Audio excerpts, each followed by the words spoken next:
NASCAR finished their Pocono trips for the 2017 season with two things they normally don't have. The first was beautiful weather for two races, and the second was having qualifying on Sunday morning opposed to Friday night. Nonetheless, the qualifying resulted as the same way how it did in June. Kyle Busch will once again start in the pole position, and this time he'll look to finish the race. The last time NASCAR came to Pocono, Busch took advantage of the pole position and led for most of the race. However, a decision to not go to the pit late in the race resulted in Ryan Blaney getting his first career win in NASCAR. This time, Busch made his way to the track, wanting to get his first career victory at the Tricky Triangle. One lap into the race, the drivers found themselves in an early caution, and Busch is in the lead. At lap 40, the race is a quarter of the way through, and Matt Kenseth is out in front, but Busch is close by. Now to lap 80, the halfway point of the race, it's Denny Hamlin out in front of the pack, but once again, Busch isn't trailing by much. Now let's go to lap 88, where fans stood up and cheered for Dale Earnhardt Jr., who raced for the final time at the Pocono Raceway, as he will retire following the season. Earnhardt will retire as one of the biggest stars to ever drive in the history of the sport. Throughout his career, he was always successful at the Tricky Triangle, claiming the checker flag twice. He would finish 12th in his final appearance at Pocono.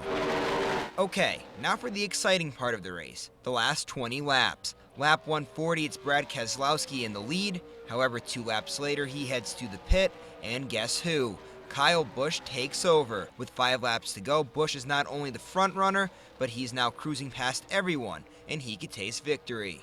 Once the checker flag came out, Busch finished strong and got to celebrate his first win at Pocono. The win sounded easy as Busch was either in the lead or just right off it the whole race. However, it was a gamble by his crew that this time resulted in a huge win. Overall, though, it just kept our composure, and if it was going to be, it was going to be, and obviously it turned for us. Adam had a great call on pit strategy, staying out a little bit longer than the rest of those guys and utilizing those fresh tires when those guys had laps on their tires. It worked for us.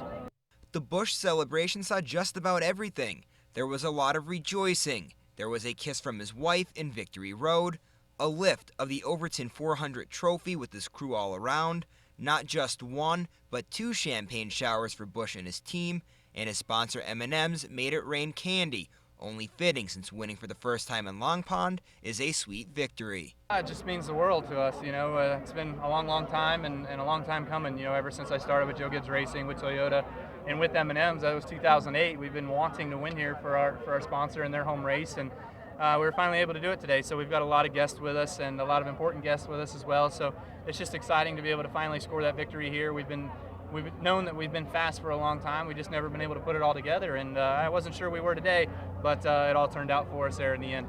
NASCAR will return to Pocono in June of 2018, and until that time, Busch is the king of the Tricky Triangle. Reporting for SSPTV Sports, I'm John Eric Poli.